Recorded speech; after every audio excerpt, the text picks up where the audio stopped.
Tourney, as we venture into the R&R, two truths are consistent. We love our dear Montana State, and we love great beer. And you know who else feels the same? Jeremiah Johnson Brewing. Brewed in the heart of Montana in downtown Great Falls, Jeremiah Johnson takes Montana's finest ingredients to craft some of Montana's favorite beers. And now, Jeremiah Johnson's second tap room is open in downtown Coeur d'Alene. Their Citra IPA is probably one of my favorites. But we all know, Thorny, you're not the hop lover I am. You're more of a mountain man Scotch ale. Well, Foley, I'm certainly not a mountain man, but you are right. I do love their Mountain Man Scotch Ale. But come game day, you and I are both cracking their Golden Bobcat Pale Ale. So when you're looking for a quality craft beer brewed with Montana roots, a relaxing tap room, or just a six-pack to take to your favorite Bobcat tailgate, Jeremiah Johnson delivers. Make your next beer a Jeremiah Johnson, and as always, go Cats.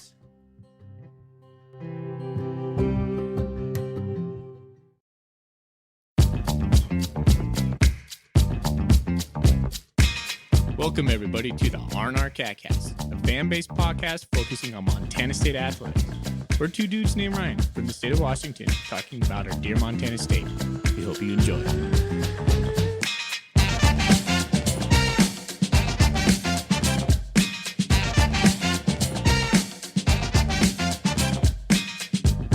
Welcome back, Bobcat fans. Thanks for joining us. We are the Ryans of the R&R Catcast, the Montana State affiliate of the Big Sky Podcast Network. We are brought to you by Jeremiah Johnson Brewing, brewed in downtown Great Falls, Montana, with a second tap room in Coeur d'Alene, Idaho. We are here to talk about Montana State men's basketball, the weekend series against Sac State, and the upcoming tournament down in Boise. Thorny, how you doing, buddy? Tournament time. I'm excited. It's a new season, fresh start. Nothing else matters up until this point. Tournament time. Go Bobcats. You killing, firing. I am on fire right now because why not? Someone's got to give a kickstart to the team. It's going to be me sitting over here sipping with my green tea and honey. It's going to be me. So no beer for you tonight? Nope. I don't feel particularly well. A little under the weather. I'm drinking tea. Hope I don't sound too stuffed up on the episode here. Sounds a little got like the early springtime blues. Pretty much. There you go. So you're drinking tea. I do have a beer. I went and bought one, a 6-pack over at Trader Joe's. Reuben's Brewing out of Seattle. It's called the Bits and Bobs India Pale Ale. And I looked it up. It's 7%. It's really pretty good. It sounds like it's kind of like an experimental IPA that they brew differently every year. And I've had Reuben's beers before. I've always seemed to like them. This one's pretty good. So I think my wife approved, and I think she was sipping on one earlier today. But yeah, not bad. Nice. Sounds good, man. Mm-hmm. Not too fruity. So I like that. I'm not a huge fruity IPA kind of guy. I still like the bitter IPA taste. All right, Foley. Well, I am jealous you're drinking a beer, but let's go ahead and get into the recap of the Sacramento State series. The Bobcats ended up having the first game pushed back until Friday, so we ended up playing back-to-back games on Friday and Saturday, like 11 a.m. Friday and 10 a.m. Saturday Pacific time. So pretty early games. That's a quick turnaround time. So the second game, you could definitely tell there were some tired legs, but the Bobcats were able to pull out the victory in the first game, 77-75. The Cats shot 46% from the field, while Sac State shot 50% from the field. The Cats only shot 37% from downtown. Sac State shot 44% due to one guy basically not missing the entire game. That Fitzpatrick guy, he was like 6 for 8 in the first half.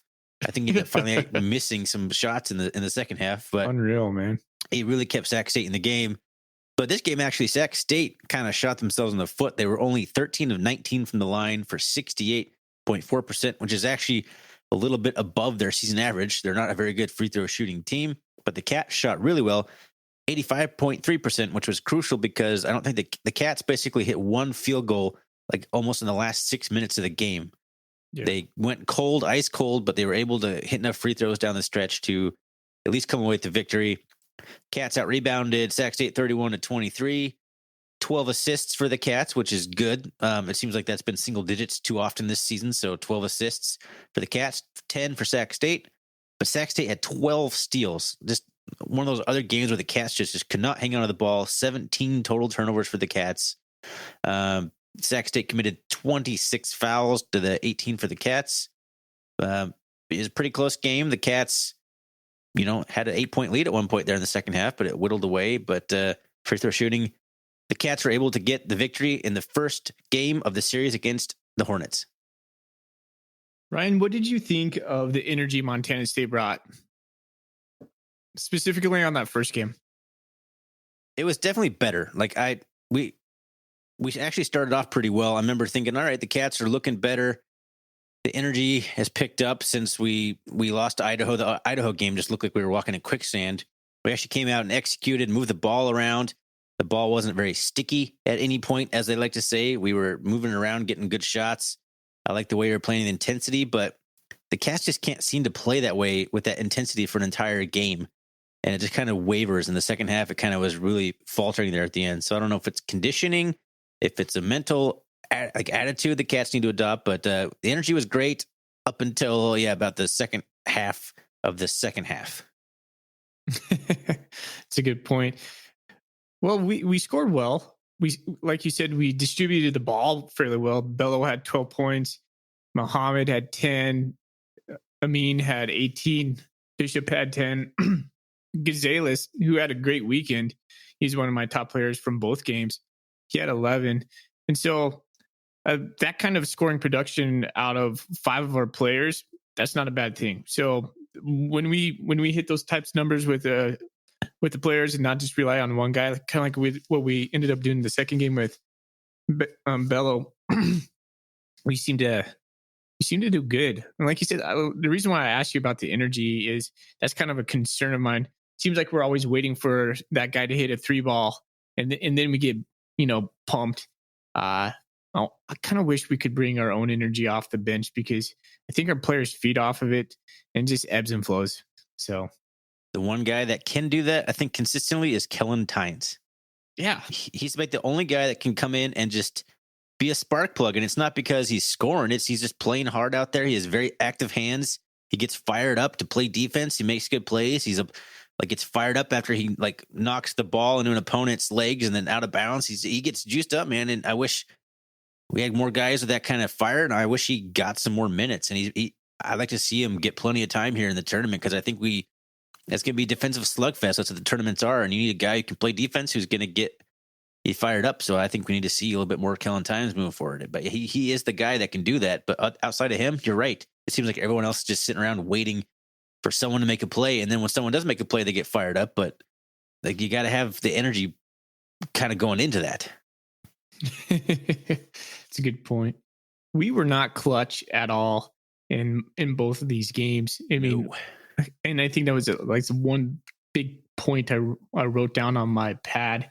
Am I looking off some of my notes? And another thing is, I thought we have a lot of trouble getting the ball into Bello when he's posted up on the block. We turn the ball over a ton, especially if they got a guy coming behind him to swat away that pass. We lose. We had 17 turnovers in this game. We did a little better in the second game, but man, I just remember just being completely frustrated that we couldn't even get the ball into him consistently. No, I don't know what it is. We try and force that a lot too. Mm-hmm. But Bello was a lot better this series about what we had been talking about after the Idaho game. We wanted Bello to just catch the ball and make a move. Like, that's what he does best. He doesn't do it best when he puts the ball on the ground and tries to make some moves or back a guy down. He just needs to make a hard dribble at most and take it to the rim, or pass it, or get rid of it.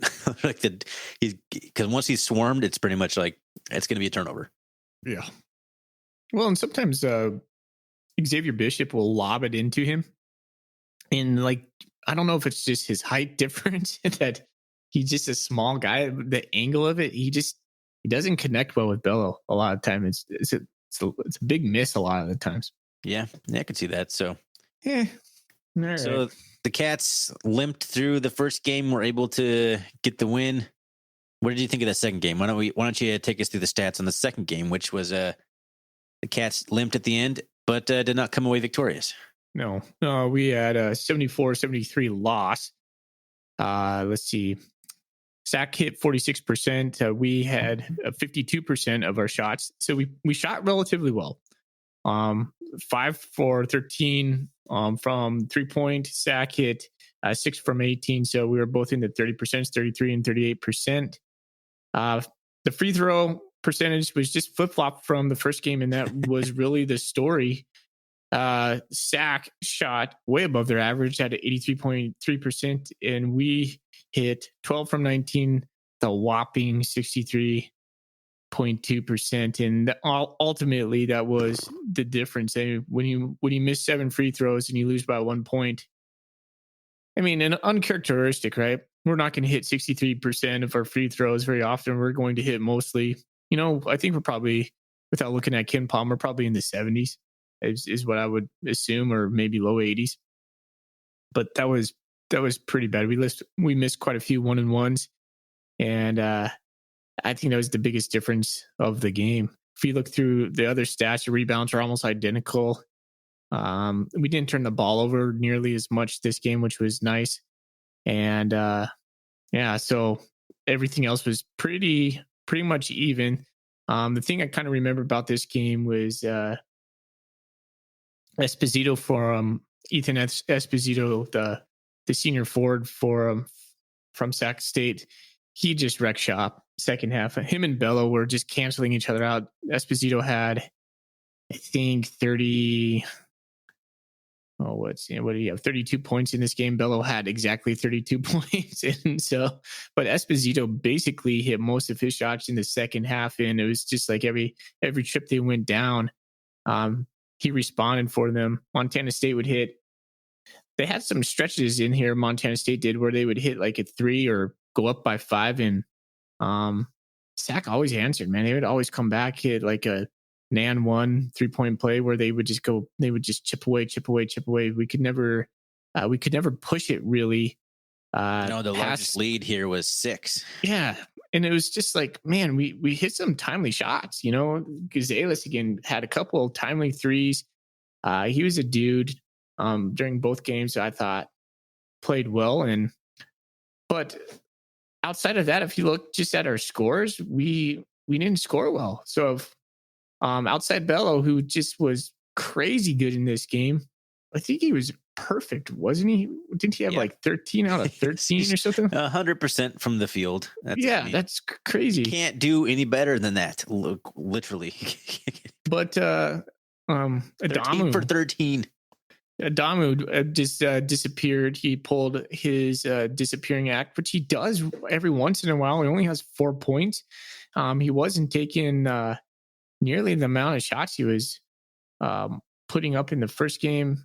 That guy, like, he's a catalyst for our team. If he can drive through the hole and hit that little like 12-foot jumper that he does, and those get fallen, man, he can really garner a double team. It really opens up the rest of the team if he's able to do that. Yeah, I mean, Bishop had 12 points, nothing to like be ashamed of, but it's not something you write home about. Gonzalez had 12 points coming off the bench, but those are our high scores. So not much outside of Jabril. And we missed a lot of free throws. So that was the game in a nutshell. Yeah, this was the game where it's basically Esposito versus Bello in the second half. It really just, each team was just feeding their guy, and each guy was just playing out of their minds. It was actually a really entertaining battle. If you're looking for like a one-on-one, this guy versus this guy answers, like, it was about as good as it gets. You don't really see those kinds of battles from big guys. It's usually like shooting guards or guys who can shoot from all over the place. But you got Bello who would just catch it and dunk it. Bello actually had his best post moves in this game I've actually seen from him. A lot of good moves around the rim, some good movement. He actually showed more of his arsenal than I think I've seen, rather than just catch it and dunk it. So it was a good game for Bello. Ethan Esposito was right there with them, and it was a fun battle. It was entertaining, and unfortunately, the Cats should have won the game. They were up by 1 with I don't even know how much time was left, but Sac State like 7 came down. seconds or something like that. Yeah, Sac State came down and missed a shot. There was a rebound, kind of a scrum for it. The Sac State player came flying in and he had a great line on it and caught it midair, and Gonzalez trailed him and smacked him on the back of the head, and he got called for a foul on it, and the guy hit both his free throws, of course, because Sac State was very good from the free throw line all game, and that was the end of the game. So it was a disappointing way to end on a foul on a rebound scrum with 1.7 seconds left, but that's how it ended, and kudos to Sac State for taking care of business at the line to win the game. Yeah, tons of fouls in this game. 19 and 20 respectively for both teams. I hate it when it seems like the Big Sky Conference officials like change the flow, like change how they call the game as the game goes on. And that's how this game seemed. Like they were letting kind of things go in the first half, and then the second, like the last 10 minutes, they just started calling everything. It just turned into a free throw fest. It was, I don't know what changed. If the guy, I mean, it could very well be that two teams that had played less than 24 hours ago against each other were just a little tired and things kind of got a little sloppy and tense at the end, but it just turned into a foul fest. It was not, that aspect of it was definitely not entertaining. Well, the Montana State Bobcats in the season with an 11-9 record, an 8-6 in conference. We avoided playing Idaho State, which we're going to talk about here in a moment. We avoided playing the Grizzlies. We didn't play Southern Utah. So who knows what our record might have been, but we finished over 500, and that's a positive. And we get a seed for the second year in a row. First time I've heard that happen in like 10 years. Yeah, I heard somebody say it's like 15 years or something like that. Back until like, you and I were still in school. Yeah, pretty much. So that's how long it's been. I mean, February felt hard. So I think you and I kind of have a bleh taste about Montana State basketball, the men's program specifically right now. But there's some things to be celebrated. Man. This is the night. I'm being positive, but yes, you're right. Trying to keep it positive. But right. Yeah, it is nice to have back to like the second round appearance, I guess, two seasons in a row. As disappointing of an end as the season felt, how typical of an end that it felt. Here we are with the seed. Is it the fourth or the fifth seed? I can't remember, but yeah, we're number 5. It doesn't matter. They're the same seed in the grand scheme of things, 4 and 5. It just, do you wear your blue jerseys or your white jerseys? That's the only difference. I guess you're right, Ryan. I think what you just said is a little bit ring my bell. Is like it's just the familiar feeling of just kind of sucking towards the end, and you're like, yeah, that's Montana State basketball in a nutshell. Do well in January, kind of suck it up in February. I just kind of want that to change. I think with football, we had some of that similar thing with Rob Ash, where we would start out well, or we would, we'd win the games we were supposed to and never really win the games we weren't in. That's kind of what Montana State basketball did this year. We won the games we were supposed to, and we lost against the teams that were ranked higher than us. And so not a lot of victories outside of maybe UNLV. I think maybe that road trip to UNC that got me really excited. Yeah, the UNC victory definitely got me pretty amped up, but it turned out UNC's not the, UNC of the past either. They're one of the gold standards in the last 10 years in the Big Sky Conference has been Northern Colorado. Like people are always talking about Weber and Eastern and the Grizz, but Northern Colorado's had some extremely good teams. They've won to the Big Sky Conference championship a time or two, I believe. I can't remember exactly, but either way, that definitely got me excited. But just kind of that familiar feeling of here we go again as you start losing games in February. It's just, it's like, are we just a program doomed to be right around 500 forever? It just kind of feels like that. I want to put a little cap on this because I don't believe that, because I don't think everything stays the same forever. I do think Danny Sprinkle is the guy for the job. I know I kind of live in emotions, and sometimes you curse his name, sometimes you praise his name, but I kind of was encouraged when I, look back at Coach Binford and how she maybe struggled early on in her coaching career. And now look where she's at. And I think I would like to think Danny Sprinkles on that same arc as Coach Binford, and will have his guys ready to go and recruit guys along the way and build the teams that he wants and he envisions. So I think we're going to get there. I hope you're right. So, all right, well, let's put a cap on the regular season, huh? Yeah, let's do that. Let's talk some tournament. Okay. So the Cats end up with the 5th seed against. This has to be a Big Sky Conference first, and it's COVID, and it is what it is. But we didn't play Idaho State. This will be the first time we've played Idaho State all year. That's crazy. I don't think that can't have ever happened in a conference where you always play a team twice. It's been a weird year because you're playing the team twice in 2 to 3 days typically. But here's a team we haven't played once. If we are able to win and Southern Utah takes care of business, we will play another team that we did not play this year. There's a possibility of playing. If we win, there's a very likely possibility that we're going to be playing 2 teams we did not see in the regular season whatsoever. I don't know if that's an advantage for the Bobcats or a disadvantage. First of all, your quick thoughts. Is it an advantage, do you think, for the Bobcats to play a team that we haven't played yet? Well, it depends if we're hot or not, right? If Montana State comes out and they're just guns blazing and we got something rolling, then yeah, I think that is an advantage. If we eke by and just like squeak out a win, then I don't know if it really is an advantage. So I don't know. There's something to be said about not feeling that opponent across from you for the first time. And so who knows, we might have a surprise factor, but you could put that on the other half of it too. So yep. I don't know. I don't know the answer either. I would like to think that it's a little bit of an advantage to the Bobcats, but in reality, you think about it. Why do I think that? I don't know. Idaho State probably feels the same way. So exactly.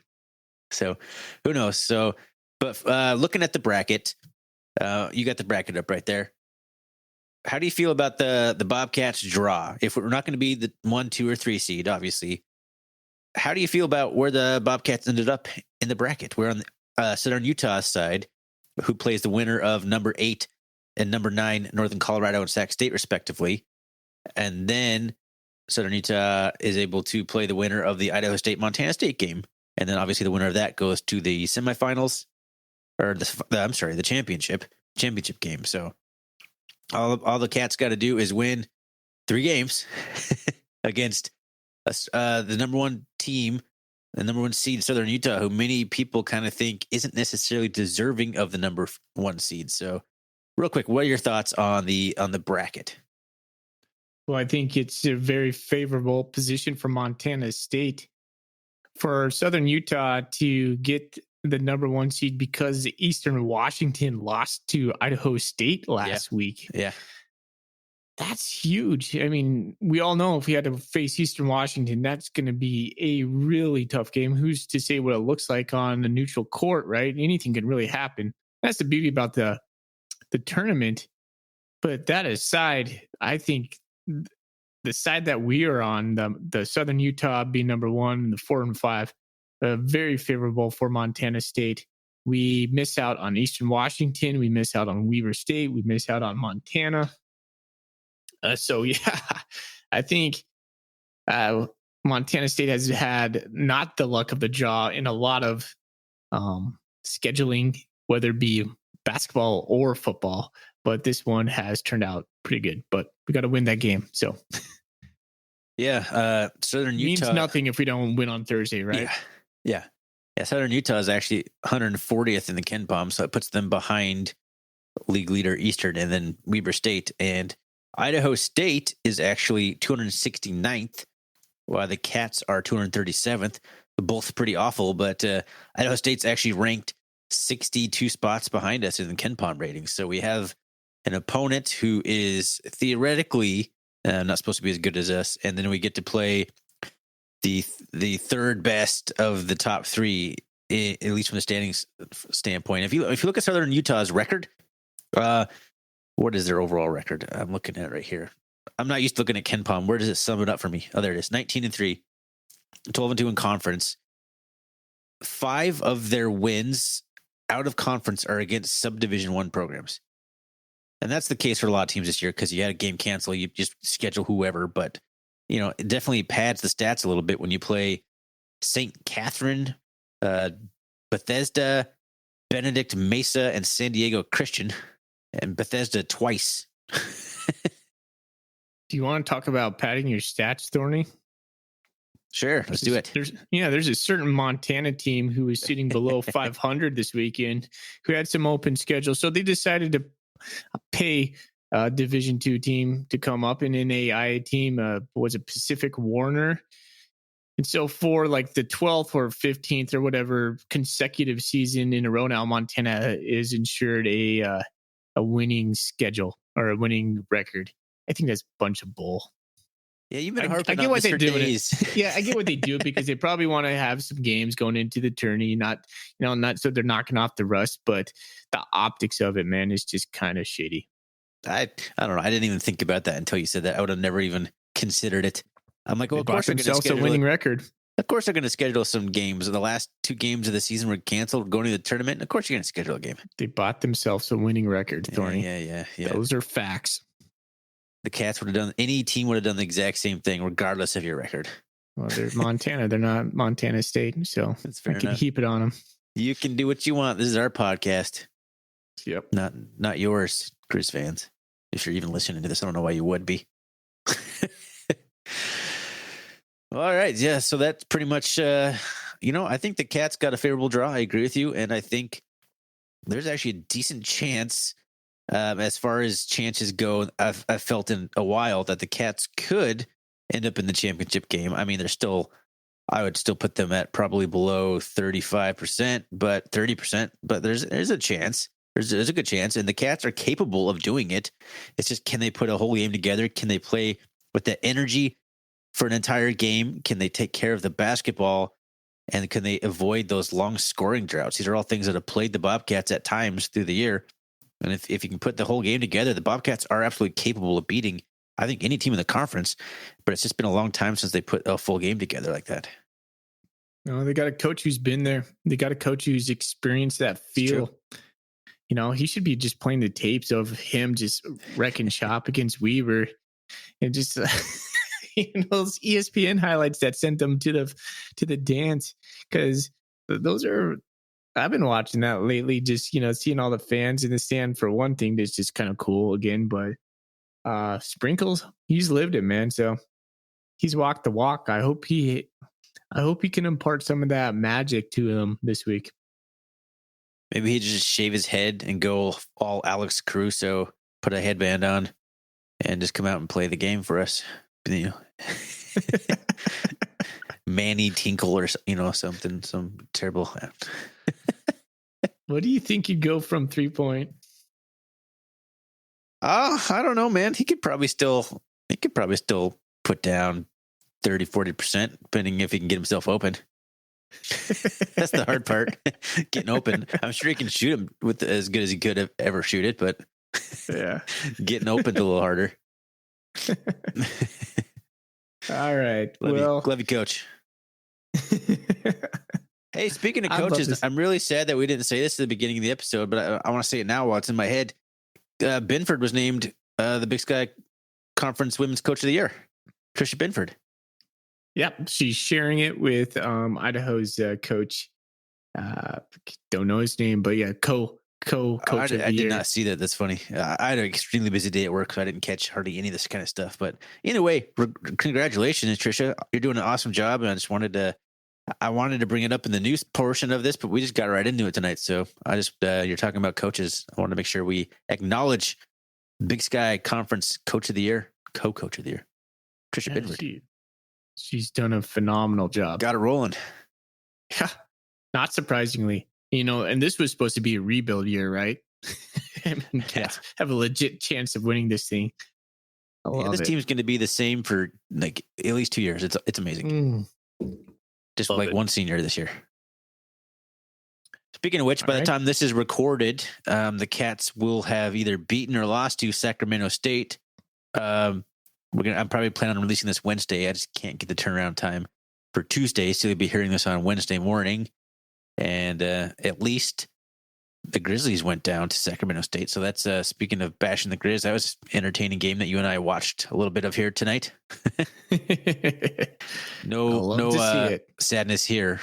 no love lost. Seeing the Lady Grizz go down. I was more concerned about playing them than Sac, just because it's always hard to beat a team 3 times or beat your rival 3 times. So I think that helps out a little bit. We would have beat the Grizz, but yeah, you're right. It's hard to beat someone 3 times in a row. It's less mentally taxing anyway. So this way we're a little bit more mentally fresh for our next game. Unless we just would have routed the Grizz. Who knows? So what do you think? On a tangent. Yeah, sorry. Yeah, just one last question before we wrap this up. What do you think about the idea of having a bye in the tournament? Do you think it gives you an advantage, or do you think playing a game, feeling the court, just the atmosphere for a first game, does that give you an advantage? I think the bye is an absolute advantage because, as we just saw with the Lady Grizz, like upsets happen in this tournament all the time. So why would you want to play more games, putting yourselves at a chance for an upset? You could be the number 1 seed if you played the number 11 seed in our scenario where there's 11 teams in the conference. You could lose that first game, easy. Yeah, well, I was just thinking, you have new shot lines, or what do they call it? The way the way the arena feels, and so. I mean, I get that. You're at this point you'll be playing a team. Well, actually, in our case, this is the only case that it's not the case. Both these teams, this is the first game for both teams in the tournament. So that's actually another interesting angle I hadn't really considered. All the other seeds, you're playing a team that's already won a game in the tournament. So they already have a taste of it. They've already played a tournament game. They kind of, like you said, have a feel for the court, the arena, and all that stuff. We're playing a team. We're both playing our first game in the tournament. That's an interesting thing I hadn't really considered before. That's why I asked it. Smart. So, in this case, it's not an advantage or disadvantage for either team. So by the time we play Southern Utah, if we win, each team will have played one game. That's a good point. So it's going to be equal footing on this side of the bracket in the experience, unless of course somebody upends Southern Utah, and then they'll have come in to play Montana State, assuming we win, if we win, having won 2 games already. I don't think Southern Utah is going to get far. I don't know. I think people are liking to dog on them a little bit right now. I still put them in my number 1 in the Big Sky Podcast power rankings because they keep taking care of business. Yeah. Okay. Well, I guess we'll see. I don't have much more to say. I still think the Cats probably match up better with them, and I think we have a best chance to beat them. But I still think they're probably the best team on a resume basis anyway. A consistent season overall. Yeah. I would put Eastern there, but I would probably disagree on that. Yeah, you might be right. All right, man, let's put a bow on this bad boy, huh? We're going into the tournament, men's and women's teams.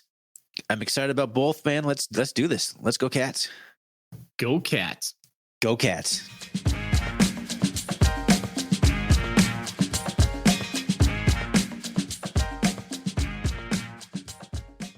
All right. I got places to be.